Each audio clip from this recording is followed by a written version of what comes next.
লাশের স্তূপ যেন ক্রমশই বাড়ছে। বেলা যতই গড়াচ্ছে ততই লাশের স্তূপ বাড়ছে। একের পর এক লাশ আসছে চট্টগ্রাম মেডিকেলের বিভাগে। জরুরি বিভাগে এক একটি অ্যাম্বুলেন্স, একের পর অ্যাম্বুলেন্স এক একটি নিয়ে আসছে এক এক লাশ। এই যেন মৃত্যুপুরীতে পরিণত হয়েছে চট্টগ্রামের মেডিকেলের জরুরি বিভাগ। স্বজনদের আহাজারিতে ভারী হয়ে উঠেছে আয়ের আশেপাশের পুরো জায়গা। এমন দৃশ্য যেন চট্টগ্রামবাসী আর কখনো দেখেনি। একের পর এক অ্যাম্বুলেন্সের সারি, সেই অ্যাম্বুলেন্সে করে আসছে একের পর এক লাশ।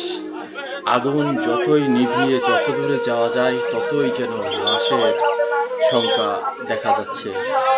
সেই ধ্বংসস্তূপ থেকে একের পর এক বের হচ্ছে এই বিএম কন্টেইনার ডিপোর কর্মকর্তাদের এক একজনের লাশ, যারা নির্মমভাবে এই অগ্নিদগ্ধ হয়ে নিহত হয়েছেন।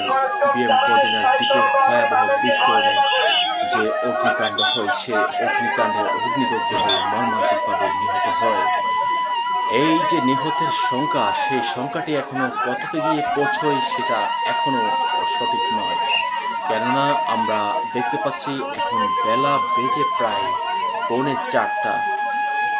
পৌনে 4টায় এখনো পর্যন্ত আমরা প্রায় 50টিরও অধিক লাশ শনাক্ত করতে পেরেছি, সংখ্যা মেলাতে পেরেছি 50টিরও অধিক লাশ। কিন্তু স্বজনরা তাদের স্বজনের যে লাশ, তাদের স্বজনদের সাথে তাদের শেষ যে মুহূর্তটি কথা হয়েছে, সেই হৃদয় বিদারক কথাটি বলে তারা তাদের লাশটি খুঁজে বেড়াচ্ছেন। এই কখনো চট্টগ্রাম মেডিকেলের জরুরি বিভাগের এই যে লাশ গড়ে, আবার কখনো সেই ধ্বংসস্তূপের লীলা সীতাকুণ্ডের যে বিএম কন্টেইনার ডিপো, সেই কন্টেইনার ডিপোর ধ্বংসস্তূপের আশেপাশে তাদের স্বজনের লাশ খুঁজে বেড়াচ্ছে। দর্শক, আপনারা দেখতে পাচ্ছেন একের পর এক অ্যাম্বুলেন্স এভাবে আসছে।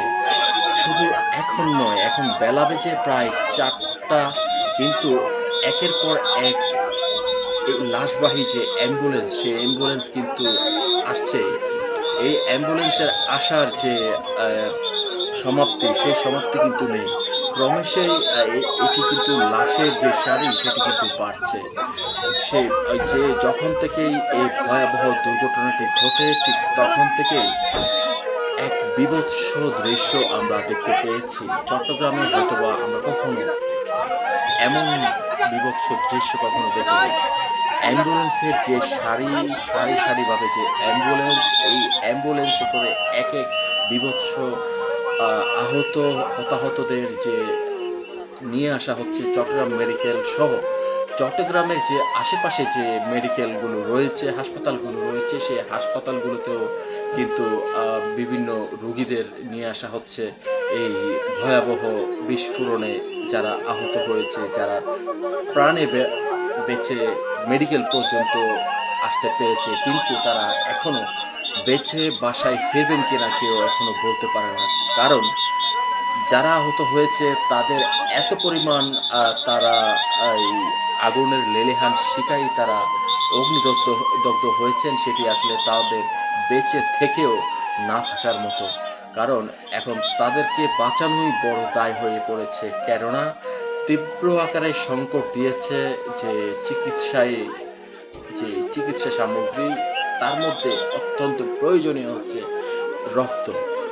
এই যে রক্তের যে সংকট, সেই সংকটটি আসলে এখনো পূরণ করতে পারেনি মেডিকেল কর্তৃপক্ষ সহ যারা সংশ্লিষ্ট চিকিৎসায় নিয়োজিত রয়েছেন ডাক্তাররা। ইতিমধ্যেই আমরা দেখেছি যে বিএনপির যে একটি ডাক্তারদের সংগঠন রয়েছে ড্যাব, তাদের ডাক্তারদের দ্বারা নিয়োজিত রয়েছে, তারা আপ্রাণ চেষ্টা চালিয়ে যাচ্ছেন। সেই সাথে অন্যান্য রাজনৈতিক সংগঠন সহ নিয়োজিত আছে বিভিন্ন স্বেচ্ছাসেবী সংগঠন, যারা অত্যন্ত পরিশ্রম করছে, স্বেচ্ছাশ্রম দিচ্ছে সেই দুর্ঘটনার পর থেকে। দর্শক, এই যে দেখুন, এই যে অ্যাম্বুলেন্সের সারি, এক এক অ্যাম্বুলেন্স, এই দৃশ্য কখনো চট্টগ্রামবাসী দেখেনি, কিংবা এই দৃশ্য কখনো বাংলাদেশের মানুষ দেখে এই যে একের পর এক অ্যাম্বুলেন্স এভাবে সারিবদ্ধ হয়ে সেই রাত থেকে এসেই চলেছে চট্টগ্রাম মেডিকেল কলেজ হসপিটালে। সেই অ্যাম্বুলেন্সের সারি বলে দেয় যে আসলে কতখানি ভয়াবহ বিস্ফোরণ, কতখানি এই দুর্ঘটনাটা কতটা ভয়াবহ বলে এমন অ্যাম্বুলেন্সের সারি আমরা দেখতে পাই। এবং এই অ্যাম্বুলেন্সের মধ্যে রয়েছে যে মুমূর্ষ যারা রোগী রয়েছে এবং যারা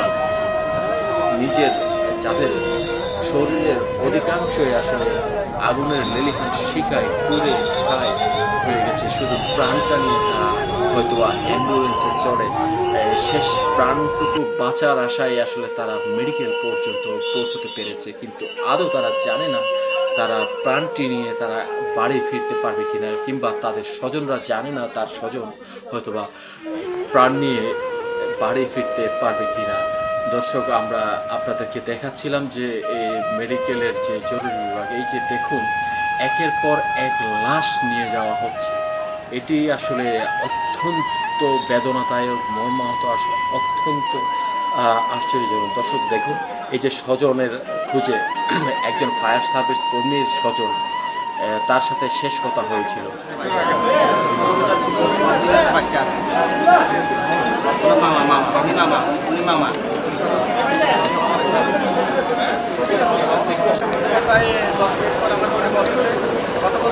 কথা বলার পরে 10 মিনিট পরে দেখতেছে মানে মোবাইল সারা রাত কিন্তু মোবাইল খোলা ছিল, কিন্তু আর ধরতেছে না। কিন্তু আমরা সারা রাত এদিক সেদিক ঘুরে ফিরে করে ওদের তো বাঁচি, মানে অনেক মেডিকেলে গেছি, এদিকে দেখছি পাইনি, সিএমএসে গেছি, এখন বাড়ি গেছে, ফুটবল গেছি, তারপরে অনেক জায়গায় গেছি। কোনো জামায় একটা কোনো জামায় ছোটো কোনো জামায় আমরা ওইটাই ছাত্রী কিন্তু ওনাকে এখন আচ্ছা, আপনারা কি কোনোভাবে শুনেছেন কিনা বা জেনেছেন কিনা ওখানে কোনো গাফিলাতি ছিল কিনা? না, আমরা ওটাই জানি না। আমার ফোনে কল দিচ্ছে যে ভাই আপনারা কোথায়, যে সুমন তো আসতেছে না, ওনাকে কল দিচ্ছে যে রিসিভ করতেছে না। আমরা তখন রাতের 11:30 বাজে হাঁটাও গাড়ি নিয়ে তো পাটিল দিয়ে বন্ধ করে দিচ্ছি, আমরা এখান থেকে শহর দিয়ে ঘুরিয়ে ওখানে গেছি। ওখান থেকে আবার যে দেখতেছেন লাশ নিয়ে মেডিকেল আসতেছেন, আমরা লাশের পিছিয়ে পিছিয়ে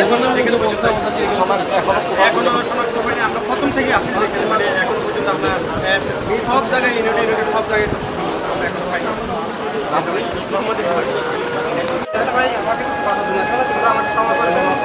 আমার বাপকে বল, মাকে বল, আর আমার পা চলে গেছে, আমি উঠতে পারতেছি না। মানে নিঃশ্বাস শেষ মুহূর্ত পর্যন্ত কি করতে কথা বলছে, হাঁটা ছিঁড়ে পড়ে গেছে ডান পা, এই শুধু এটা আঘাত, আর কোনো আঘাত না, এখানে জমি আছে, মানে কি বড় অবস্থায় আমরা এসে দেখতে এখন ওরা বল মারছে, সবাই আসতে বাইরে আসছে, বুঝতে পারতেছি না, নিজেকে এটা বলতে পারতেছি না কেমন শেষ করতে কথা। তাদের স্বজনদের খুঁজে তারা মেডিকেলের জরুরি বিভাগে তাদের সাথে শেষ কথা হয়েছিল কবে, এবং পরবর্তীতে তাদের আর খোঁজ মিলেনি তার স্বজনদের। দেশ বাংলা সংবাদ ডেস্ক, চট্টগ্রাম।